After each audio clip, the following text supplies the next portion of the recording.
Hello everybody, welcome back. हम पढ़ रहे हैं लिमिट्स, और लिमिट्स में हम एक बहुत इंपॉर्टेंट थ्योरम पे बात करेंगे, that is called as sandwich और स्क्वीज प्ले थ्योरम। ठीक है, सो मैथ्स के हिसाब से नाम थोड़े अजीब लगते हैं, बट बहुत ही रिलेटेबल है। इनका जो मीनिंग है वो थ्योरम से बहुत मैच करेगा। ठीक है, बस आप ध्यान से देखना। नाउ सबसे पहले इस थ्योरम का जो यूज है वो बेसिकली नीड क्या है हमारे पास। ठीक है, अब एफ एक्स मेरा एक फंक्शन है, ठीक है, जिसकी मैं लिमिट निकालने की कोशिश कर रहा हूं किसी पॉइंट x इक्वल्स टू ए पे।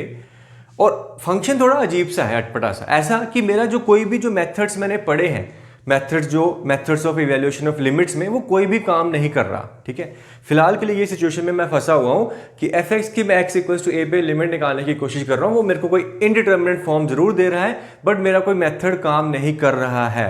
क्लियर? अब मैं क्या करूंगा, अब मैं अपनी थोड़ा सा, आपको ये जो काम है बड़ा केयरफुली करना है कि यहां पे अलजेब्रिकल स्किल्स तुम्हारे काम आएंगे, कि दो ऐसे फंक्शन निकालूंगा, दो ऐसे फंक्शन सच दैट कि एक ही नेबरहुड में जो एफ एक्स है वो हमेशा इन दोनों के बीच में लाई करता है। लेट्स से कि जो दो फंक्शन है वो जी एक्स और एच एक्स है, सो एफ एक्स हमेशा जी एक्स और एच एक्स के बीच में रहता है in the neighbourhood of x equals to a. Clear? चलो मैं लिख देता हूं यहां पे बोर्ड पे। सबसे पहले let f g and h are functions such that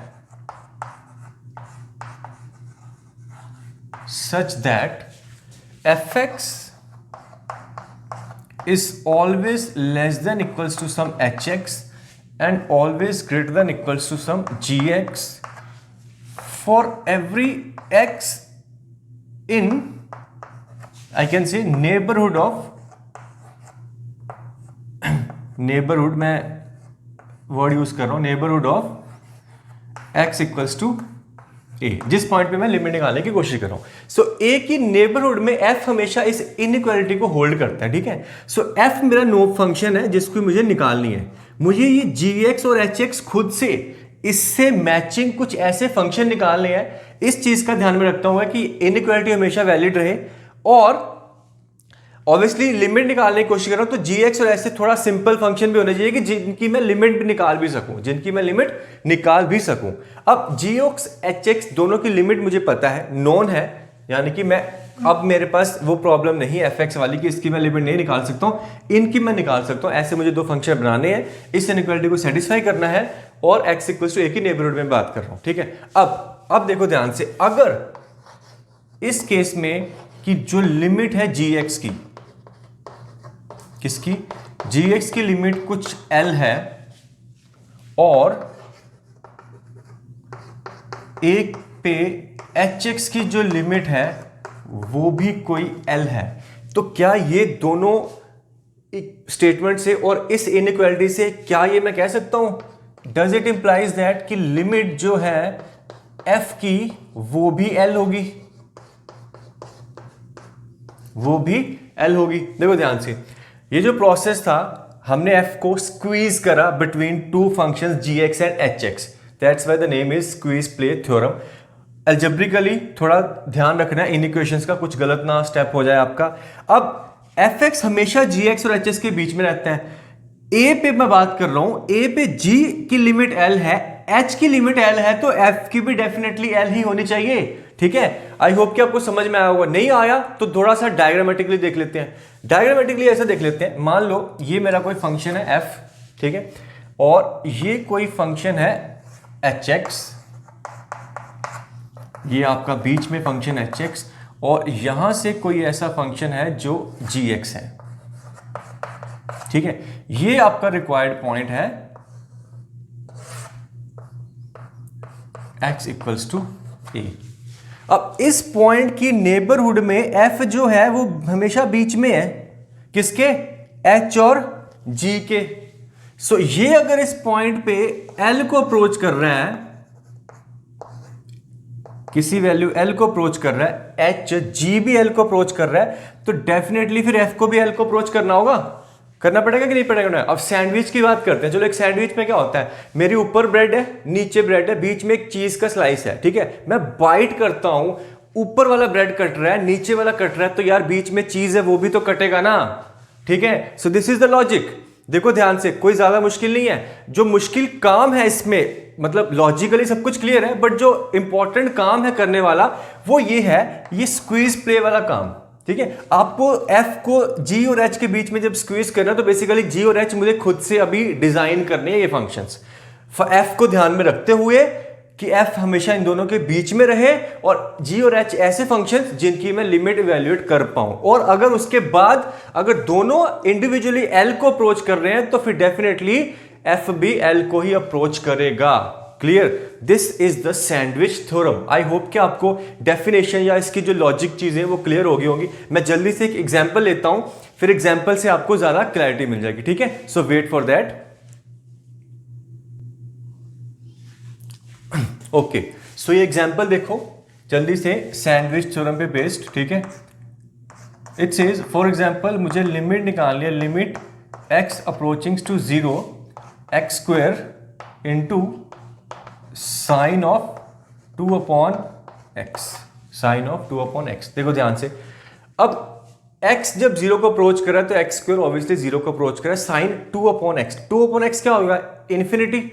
अब x साइन के अंदर रखा हुआ है इन्फिनिटी। साइन होता क्या है? बाउंडेड फंक्शन होते हैं, ठीक है। Obviously it is a bounded function which always lies between -1 to 1, but input क्या इन्फिनिटी है। साइन की इनपुट कुछ मर्जी हो, कुछ ना कुछ वैल्यू तो देगा, बट इन्फिनिटी नॉट डिफाइन है, तो नॉट डिफाइन मुझे एक्चुअली पता नहीं कितना है, तो ये नहीं पता कितना, तो मुझे एक्चुअली साइन अब यहां पे क्या वैल्यू दे रहा है, वो एक इनडिटरमिनेट वैल्यू दे रहा है, मुझे नहीं पता वो वैल्यू क्या है। क्लियर? ये एक इनडिटरमिनेट वैल्यू है, ये 0 को अप्रोच कर, अलग बात है, मुझे ऑल ओवर इसकी लिमिट निकालनी है, ठीक है। चलो, सो वही जो साइन एक्स की बाउंडेडनेस का जो कंसेप्ट है उसको यूज करते हैं। मुझे पता है कि साइन एक्स हो चाहे 2 अपॉन एक्स हो, जो मर्जी हो, it will always be lies between -1 to 1। ये हमेशा आपका -1 से 1 के बीच में लाई करेगा, ठीक है। क्लियरली? अब सेकंड स्टेप में इसको x स्क्वायर से मल्टीप्लाई कर दो, तो ये हो गया आपका -x स्क्वायर, ठीक है। याद रखना इनइक्वालिटीज का मैं x स्क्वायर से मल्टीप्लाई कर रहा हूं, पॉजिटिव क्वांटिटी से मल्टीप्लाई कर रहा हूं, तो इनइक्वालिटी बदलेगी नहीं। सो ये आपका आ गया x square sine of 2 upon x less than equal to x square, ठीक है। एक काम करते हैं, लिमिट लगा देते हैं स्टेप में, ठीक है। तो ये आपका पहला स्टेप जो हमने बेसिक एक अपनी नॉलेज के अकॉर्डिंगली इस चीज का यूज किया, किसका? कि साइन एक्स की बाउंड्रीनेस का यूज किया। फिर उसके बाद इस फंक्शन को बनाना था, तो कुछ नहीं है, दोनों साइड एक्स स्क्वायर से मल्टीप्लाई डिवाइड किया, आपका एफ एक्स बन गया, ये जी एक्स, ये एच एक्स, हमेशा एफ एक्स एच एक्स जी एक्स के बीच में लाई करेगा। लिमिट लगा देते हैं। सो नेक्स्ट स्टेप में अगर मैं लिमिट अप्लाई करता हूं, लिमिट एक्स अप्रोचिंग टू 0, यहां पे मेरे पास माइनस का x square, limit x approaching to 0, यहां पे है x square into sine 2 upon x, and limit x approaching to 0, यहां पे है एक्स स्क्वायर, ठीक है। ये लिमिट मुझे निकालनी है। इसकी वैल्यू कितनी? 0 पे माइनस एक्स स्क्वायर, 0 को अप्रोच कर रहा है, एक्स स्क्वायर वो भी 0 को अप्रोच कर रहा है, तो बेसिकली ये देखो ध्यान से, मान लो इसकी जो वैल्यू है वो कुछ L है, जो रिक्वायर्ड लिमिट L मुझे निकालनी है, मुझे नहीं पता L मैं निकालने वाला हूं। अब L किसके बीच में है?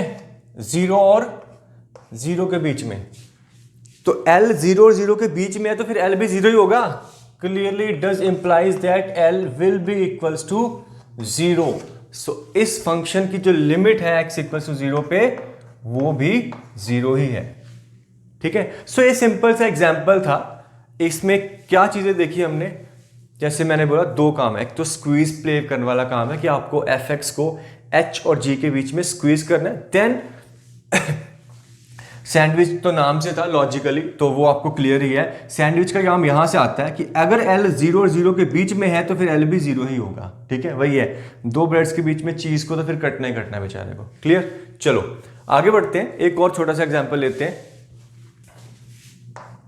ठीक है। Let's say you need to find the limit x approaching to 0।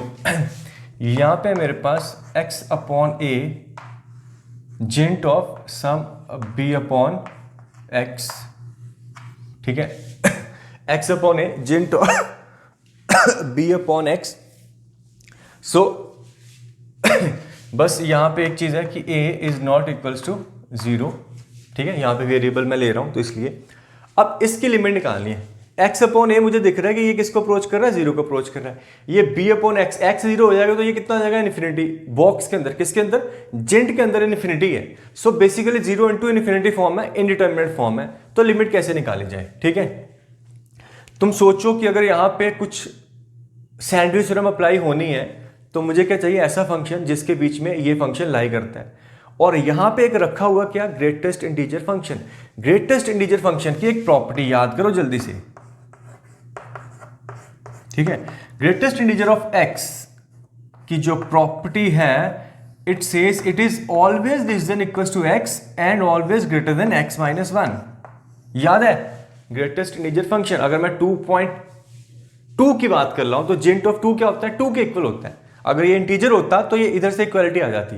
अगर ये इंटीजर नहीं है तो जैसे 2.2 है तो फिर इसकी जेंट वैल्यू 2 होती, ऑब्वियसली फिर ये 2 से छोटा था और 1 से तो बड़ा था। तो ये सिंपल सी जो प्रॉपर्टी ऑलरेडी पढ़ रखी है, मैं तो बस एग्जांपल लेके वेरीफाई करा रहा हूं, ठीक है। चलो, अगर ये वैलिड है तो फिर ये इस पे भी लगेगी, तो इस पे लगाता हूं तो मेरे को लगता है कि जेंट of b upon x will always be less than equals to b upon x and will always be greater than b upon x minus 1।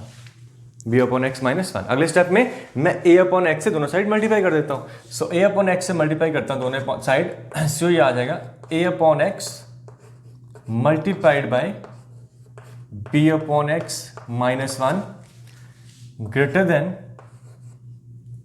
sorry, x upon a, it is x upon a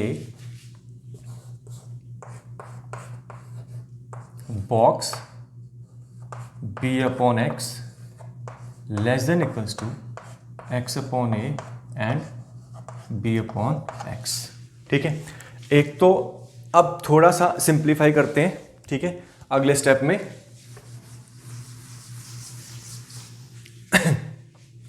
चलो यहां पे आ जाते हैं हम, देखो जरा ध्यान से, नेक्स्ट स्टेप में ये मेरा आ गया, इसको अंदर लेके जाऊंगा तो ये x कटेगा। सो बेसिकली क्या मिल जाएगा, b अपॉन ए माइनस, यहां पे आ गया x upon a less than x upon a box of b upon x and less than equals to, ये आ गया आपका b अपॉन ए, ठीक है। यहां से ये x कटेगा। हमें इसकी लिमिट चाहिए तो लिमिट लगा दो। अब लिमिट क्या, limit x tends to 0, x tends to 0 लगाता हूं तो ये बन जाएगा b upon a minus x upon a less than limit x tends to 0 x upon a box b upon x less than equals to limit x tends to 0, ये तो constant ही बच गया, b अपॉन ए, ठीक है। ये जो मुझे required limit है, let its value be l। अब ये देखो 0 पे ये तो कांस्टेंट है क्या, b अपॉन ए, ये b अपॉन ए, x 0 है तो इसको 0 रखा तो क्या बचा आपका, यहां से भी b अपॉन ए बच गया। अब देखो ध्यान से, according to this all concept L आपका b अपॉन ए के बीच में लाई करता है। So therefore L must be equals to b upon A, ठीक है। So this is what the sandwich theorem is all about, ठीक है।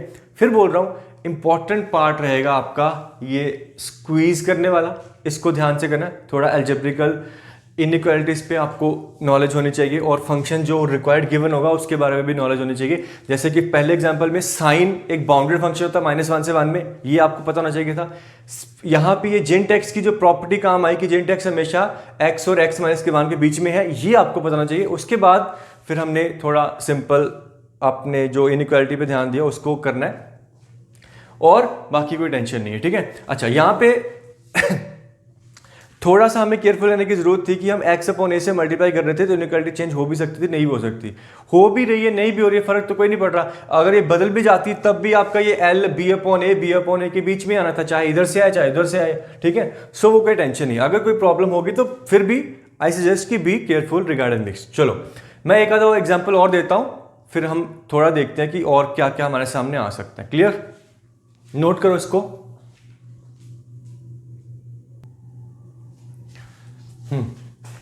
तो ये नेक्स्ट क्वेश्चन देखो ध्यान से, ठीक है, पहले समझ लो प्रॉब्लम को। Limit n tends to infinity n upon N square plus 1 n upon N square plus 2 n upon N square plus 3 up to n upon N square plus n। n कितना है? इन्फिनिटी है। अगर मैं यहाँ पे individual इस limit की बात करूंगा तो ऊपर n है, नीचे n स्क्वायर प्लस 1 है, तो ये डिनोमिनेटर की डिग्री ज़्यादा है, तो ऑब्वियसली ये जीरो को अप्रोच कर रहा है, जीरो को अप्रोच कर रहा है, जीरो नहीं है। ये टर्म भी जीरो को अप्रोच कर रही है, ये टर्म भी जीरो को अप्रोच कर रही है, सारी टर्म जीरो को अप्रोच कर रही है। तो जीरो जीरो जीरो जीरो क्यों नहीं है? जीरो इसलिए नहीं है, पहले तो एग्जैक्ट जीरो नहीं है, पहले तो एग्जैक्ट जीरो नहीं है। मैं कह सकता हूं कि बहुत छोटा है, बट उसकी कुछ तो वैल्यू है, नॉन जीरो वैल्यू, ठीक है। अब ये कितनी टर्म्स हैं? इनफाइनाइट। सो इनफाइनाइट नॉन जीरो टर्म मिलके कुछ फाइनाइट वैल्यू दे सकती है, तुम्हें दे सकती है कि नहीं दे सकती? समझ रहे हो प्रॉब्लम को? देखो ये नहीं है कि जीरो जीरो जीरो जीरो करके सारा जीरो कर दिया। अगर तो फाइनाइट नंबर ऑफ टर्म्स होती तो मैं कर देता कि फाइनाइट जीरो को अप्रोचिंग टर्म जीरो को ही अप्रोच करेंगे, ठीक है। मान लो f प्लस जी होता, f और g दोनों को जीरो को अप्रोच कर रहे, तो मैं कह देता कि f प्लस जी भी जीरो को अप्रोच कर रहा है, क्योंकि दो ही टर्म है। तीन होती तब भी मैं कहता, चार होती तब भी मैं कह देता, बट यहां पे बात हो रही है इन्फिनिटी की। अब इनफाइनाइट टर्म्स जीरो को अप्रोच करती हैं, तो ऐसी इनफाइनाइट छोटे छोटे छोटे छोटे टर्म्स मिलके आपको किसी कोई फाइनाइट वैल्यू को कन्वर्ज हो सकती हैं। क्लियर, हो सकती हैं। तो आई होप कि क्वेश्चन क्लियर है कि इसका आंसर जीरो तो नहीं है, अब कुछ फाइनाइट वैल्यू आंसर आ सकती है, ठीक है। अब आगे बढ़ते हैं। अब प्रॉब्लम ये है कि नीचे n square plus 1 n square plus 2 n square plus 3, denominator बदल रहा है, ऊपर हमेशा एन है। तो अब ये तो नहीं है कि मैं इसको सिंप्लीफाई कर लूँ, इंडिविजुअली करने वाला काम तो डिस्कार्ड कर ही चुके हैं, तो इंडिविजुअली तो जीरो कर नहीं सकता मैं। अब उसके बाद बचता क्या कि सिंप्लीफाई कर लूँ, सिंप्लीफाई कर लूँ मतलब कि ये कुछ सीरीज है तो ऐड हो जाए, ऐड भी नहीं हो सकती क्योंकि डिनोमिनेटर सबके बदल रहे हैं, तो डिनोमिनेटर बदल रहे हैं, तो ऐसी कोई हमने मेथड तो पढ़ा नहीं है। इन दिस पर्टिकुलर केस तो मुझे तो कोई नजर नहीं आ रहा, अगर है भी तो कुछ ऐसा, ठीक है, कि मैं इसको ऐड कर लूं, कुछ सिंप्लीफाई कर लूं। अब सैंडविच थ्योरम वाला जो है वो दिमाग में आता है, ठीक है, कि सैंडविच थ्योरम को हम सोचते हैं कि वो काम करती है। ये फंक्शन जो मेरे सामने है थोड़ा अजीब सा रखा हुआ है, तो इसके आसपास वाले कोई फंक्शन ढूंढने की कोशिश करते हैं, ठीक है। एक एक टर्म करके पकड़ेंगे इसको, किसको? एक एक टर्म करके पकड़ेंगे। सबसे पहले इसकी बात करता हूं। अगर मैं n upon N square plus 1 की बात करूं तो क्लियरली ये किसके इससे बड़ी है। मेरे दिमाग में क्यों चल रहा है? क्योंकि डिनोमिनेटर अगर सेम होता ना तो ऐड हो जाती टर्म्स। सो डिनोमिनेटर सेम करने की कोशिश कर रहे हैं। अच्छा, डिनोमिनेटर में अगर ये 1 है तो यहां पे इक्वालिटी होल्ड कर रही है। अगर डिनोमिनेटर को मैं सबसे बड़ा n रख दूं तो फिर ये हमेशा इससे छोटी है।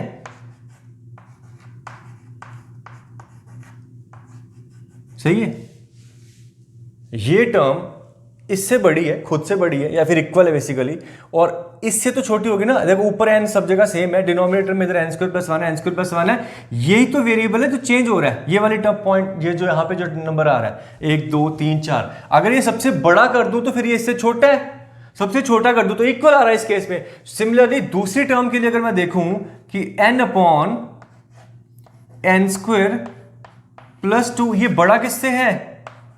n upon N square plus 1 से बड़ा है, और छोटा किससे है? Obviously n upon N square plus n से तो छोटा ही होगा। यहां पे सबसे बड़ा नंबर रख रहा हूं तो उससे तो छोटा ही आएगा, सबसे छोटा रख रहा हूं तो फिर बड़ा ही आएगा। सिमिलरली अगर आप इसको ऐसे कंटिन्यू करते जाओ तो ये जो लास्ट टर्म है that is n upon N square plus n, ये मेरे को मिलेगा less than equals to n upon N square plus n से, और ये बड़ा होगा किससे? n upon N square plus 1 से, ठीक है। मैंने पहले ही बोला था कि ये जो काम है स्क्वीज करने वाला, ये जो स्क्वीज प्ले है, ये थोड़ा सा गेम जो है ये जो थोड़ी सी टीडियस है, ठीक है। ये दिमाग में आना चाहिए, वो थोड़ी सी आपकी बेसिक अलजेब्रिकल जो नॉलेज है, नॉलेज अबाउट द सीरीज की, या सीरीज को कैसे करके ऐड हो जाए तो मेरा काम बन जाए। ऐड होने के लिए डिनोमिनेटर सेम होता तो मैं ऐड कर लेता आसानी से। अब डिनोमिनेटर सेम नहीं तो मैं कुछ कर तो सकता हूँ कि इसके बीच में, या फिर जबरदस्ती कुछ करने की कोशिश कर रहा हूँ। डिनोमिनेटर एन स्क्वायर प्लस 1 है, इससे बड़ा होगा, इससे हमेशा छोटा होगा। एन स्क्वायर प्लस 2 इससे बड़ा होगा, इससे छोटा होगा। ये इससे छोटा होगा, इससे बड़ा होगा। यहाँ पे इधर से इक्वालिटी आ रही है। अब क्या करो, सबको ऐड कर दो। जैसे ही मैं सबको ऐड करता हूं, क्या करता हूं, सबको ऐड करता हूं तो देखो क्या बनता है। इधर से देखा जाए तो सबका डिनोमिनेटर सेम है, कितना, एन स्क्वायर प्लस 1, और एन कितनी टाइम्स, एन टाइम्स। सो ये आ गया आपका एन टाइम्स एन, यानी कि एन स्क्वायर, नीचे क्या आ गया, एन स्क्वायर प्लस 1, ठीक है। इस पूरे को मैं कुछ फंक्शन का नाम दे दूं एफ एन। सो ये आपका आ गया कितना, एफ एन। इधर से जब मैं ऐड कर रहा हूं तो ये एन एन एन, डिनोमिनेटर में कितनी टर्म्स है, एक से लेके एन तक गए थे हम, एक से लेके एन तक, एन टाइम्स एन, अगेन ऊपर एन स्क्वायर, पर डिनोमिनेटर में कितना अब, एन स्क्वायर प्लस एन। देखो ये मैंने एक फंक्शन निकाला, क्या, जी एन या एच एन। ये मैंने एक फंक्शन निकाला, क्या, एच एन। ये क्या है आपका एफ एन। एफ एन हमेशा एच एन से बड़ा है, जी एन से छोटा है। बस लिमिट लगा दो। लिमिट क्या, जो हमें रिक्वायर्ड लिमिट है, n tendings to infinity. Infinity में ये आ गया आपका n square upon N square plus 1, और ये मैं मान लेता हूं ये लिमिट एल है, ठीक है, कि ये जो रिक्वायर्ड लिमिट एल है, और यहां पे limit N tendings to infinity N square upon N square plus N, ठीक है। अब देखो ध्यान से, ये लिमिट की बात करते हैं, n square upon N square plus n, degree 2, leading coefficients की रेशियो कितनी, 1, आंसर कितना, 1। ये हम ऑलरेडी पढ़ चुके हैं, ठीक है। आई होप कि तुमने पिछले लेक्चर्स को फॉलो किए। सो इसकी वैल्यू आ गई 1, इधर से ये आ गया एल, इधर से ये आ गया 1। अब एल 1 और 1 के बीच में स्क्वीज हो रहा है, तो फिर एल किसको अप्रोच कर रहा होगा, एल भी तो 1 को अप्रोच कर रहा होगा। सो एल एक लिमिटिंग वैल्यू है, तो मैं कह सकता हूं एल 1 है। एल 1 और 1 के बीच में 1 नहीं है, एल एक लिमिट है, ठीक है, एल एक लिमिट है। सो अगर कोई कंफ्यूजन है मतलब इसके रिगार्डिंग, ठीक है, ये मैंने एल जो दिया था ये लिमिट है बेटा। इक्वालिटी होल्ड ना करने से फर्क नहीं पड़ रहा, ये अप्रोच कर रहा है 1 को, ये अप्रोच कर रहा है 1 को, ये हमेशा दोनों के बीच में है, तो ये भी अप्रोच कर रहा होगा 1 को, ठीक है। अप्रोचिंग वैल्यू है, इसलिए हमारे लिए ये इक्वालिटी इनइक्वालिटी मैटर नहीं कर रही यहाँ पे, ठीक है। चलो, आई होप कि आपने इसको भी फॉलो करा। और फिर से देखो क्वेश्चन में ऐसे सॉल्व नहीं हो रहा, सिंप्लीफाई नहीं हो रहा, तो अलजेब्रिकली कुछ सोचते हैं, इनके बीच में लाई कर रहा है। ये जो मैंने सोचा, यही काम सबसे इंपॉर्टेंट है। This is the most important part आपका यहाँ से, ठीक है। ये अगर आपने अच्छे से प्रैक्टिस कर लिया, सो हमने अभी तक 3 एग्जाम्पल करे और तीनों में कुछ डिफरेंट हो रहा था। आई होप कि आपने फॉलो किया होगा।